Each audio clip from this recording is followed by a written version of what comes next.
All right, welcome to Money Never Sleeps. This is the show where we talk about anything and everything that impacts the flow of money from around the corner to around the world. And thank you for joining me again today. What are we going to be talking about? Okay, we're going to be talking about celebrities, athletes, fund managers, and what are they doing? What are they doing? They're getting involved in SPACs. Okay, from Jay Z, Steph Curry, Shaq, A Rod, Colin Kaepernick, Serena Williams. Okay, and now they're talking about Kim Kardashian. When does it end? You have so much dry powder that's going around, and people are looking for something to do. They're looking to get involved and capitalize on what's happening. You have a lot of companies out there that private equity firms have, and they want to find an exit for them where they can continue to grow, not just to go and unload them, but for growth purposes. You have a lot of fund managers, celebrities, athletes, people of that nature, affluent people that are going, even major CEOs of companies. They're going and they're beginning. They're creating these special purpose acquisition companies for the purpose of targeting a great acquisition and helping the companies to grow. Now, if you're a specialist in an area, yeah, I get it. Okay, if you have, and again, I'm waiting for The Rock to wind up doing something here. I know DJ's probably been thinking about this and thinking of how he can wrap his head around it, and I'm sure his team already has it figured out. So that's going to be the next thing, and that's going to be, I'm telling you, I see that happening. But getting back to everyone else, okay, they're creating these SPACs. They're looking to create opportunity. The thing about with when you're talking about SPACs is that the fund managers themselves, they make a lot of money. They make a lot of money as the company works. As the company works, okay. The SPACs, they have all different structures and all different things going on. The bottom line here is that as a sponsor of a SPAC, you need to make sure you're targeting the right thing. You have you have a lot of SPACs, more so now than ever I've seen in many years. Okay, you have a lot of these deals going down. You have companies that were probably anticipating an exit later on that are considering it now. Yeah, and the opportunities there. These SPAC creators, no matter who they may be, they have to find the deals. The deals aren't just going to come out of nowhere unless you are creating and developing these things, these companies, and helping to cultivate them. I mean that of course that'd be a conflict of interest doing that, but I'm just saying that the companies are out there. It has to do with seeking them out and understanding what the future potential is. Getting a company that makes widgets and that's what they do, putting that into a SPAC. What's the upside there? Okay, there's limited upside. So what these SPACs are looking for, they're looking for technology. They're looking for high growth, high yield, things that are in that growth phase. And I know because we have companies that are in that super duper growth phase, and we're excited about it. And I speak to some of these sponsors. It's not the time for us yet, but it will be at some point with some of the companies that we do have. The bottom line is doing it the right way. And I just hope that for the Shaqs. I mean, Shaq is a great businessman. In case you don't know, you should know. Okay, the guy's a great businessman. But Kaepernick and A Rod and Jay Z, great businessman too. But Serena Williams, of course, she's married to a great businessman, and she's a great businesswoman herself. The point of the matter is that you have again a lot of these SPACs that are being created, and the companies that are out there that are looking for a home. It's not balanced. You have too many SPACs that are out there, not enough companies, and they're looking for the deal. They're looking for the deal. Now, where these deals going to come from? They can come from anywhere. You can structure good deals. If you have a good team there, you can structure a good deal and put something great together.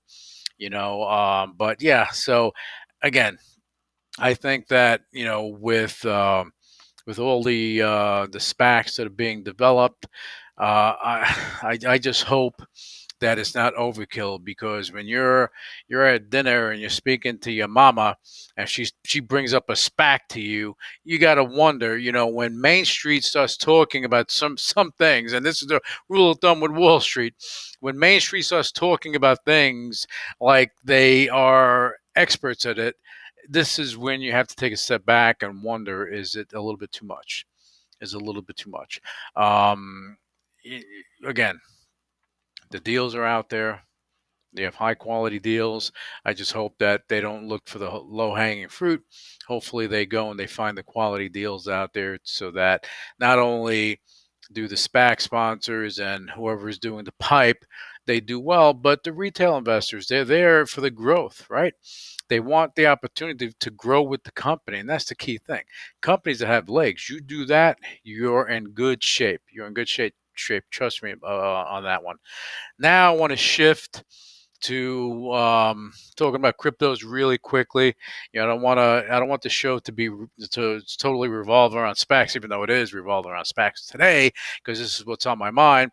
But I also want to talk about cryptos there, because you have, I believe it was Citibank that came out and they said that Bitcoin at some point may be the preferred,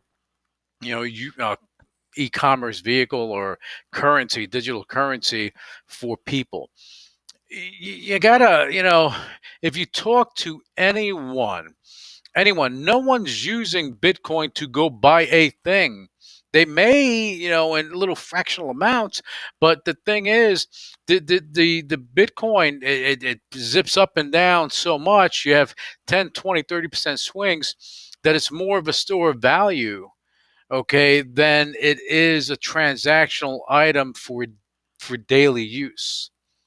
Okay, it's more like just a wild and crazy stock going up and down, up and down. You want to call it a commodity? Okay, it's a commodity going up and down, up and down. All right. People are looking at it as an investment. That's the whole point. They're looking at it as an investment, not so much as a vehicle to perform daily transactions. If that was the case, then the utility would be greater for Bitcoin. Okay, Bitcoin within itself, even as an investment, as a commodity, in that realm, it'll still do well. Okay, but at the end of the day, it comes down to the utility. I say this every time. Whenever I talk about crypto, it's about the utility. What are you using it for? If it has no utility, then what is it? Then what is it? What are you using? You have so many cryptos that are out there. I got to say, 98% of them were issued out there. They did ICOs, STOs, whatever they did. And the bottom line is they don't have utility. You have some that do, some that or now, you're talking about, you have some that have to do with art and other digital assets and things like that. And that's cool stuff, because there's a utility there. And different it's a little different than a crypto that's trading like crazy. Okay, so there has to be a balance, and I want to touch on this too. That a lot of people bark about decentralized and centralized and so on and so forth. Here goes the deal. Okay, if you have something that's decentralized, is that good? Yeah, it could be good. Okay, it's fine. Like Bitcoin is decentralized, but that was an evolution of sorts as it started to build up, Ethereum and so on and so forth. Now, talk about centralized. When you're talking about something that has to do with, I don't know, something that's asset backed, or something that has a utility, you need it to be centralized, because you want to make sure that you're protected. If it's decentralized, how are you protected? How is it going to be backed by anything? It's going to be very difficult for that to happen. So, I think that people need to look at the utility. I know they have to look at the utility, because if you're not looking at the utility, the bottom line is that, you know you're if you don't see the utility in a crypto and it's not there, you have to ask yourself, what is it for? Now, if you're going in there and you're day trading and you're treating it like Vegas, more power to you if you make money. Not everybody makes money. You get burnt too. Seen that happen. It's just if you take all these cryptos that trade like crazy, that don't have any utility, you take them, you equate them to a pink sheet stock that has no value, that's trading at 0.0001. Okay, that type of thing. All right, you want to, if you want to look for value, look for the utility in a crypto. Again, Bitcoin itself, different animal. It's going to have, different a different type of value. Not so much the day-to-day transaction as people are trying to do. Again, somebody smart is going to come up and they're going to come up with an idea, which I'm not going to be the one to mention it here, but come up with an idea to make it a better ecosystem where you can have something that's utilized, for daily transactions. You do that, it changes the game. All right. Anyway, now that's about it for this episode of Money Never Sleeps. I want to thank you for tuning in. Again, a lot of SPACs out there. I talked about it. A lot of SPACs that you can see. You got celebrities, athletes. You have, fund managers. You have CEOs all jumping on board. You have the Jay-Z's, the Shaqs, the Steph Currys, the Serena Williams, the A-Rods, probably the J-Los and the Bebos and the Kim Kardashians and everybody else jumping on board, and they're looking to to to take part in what's happening. So we'll see how that works out. All right, but anyway, until next time. I think my next show I'm going to speak more about uh, commodities because there are things going on in the energy sector and the precious metal sector that I would really like to touch on. And I'm going to take that time on the next show to talk a little bit about it. All right. Until then, thank you. And you guys have a fantastic trading day.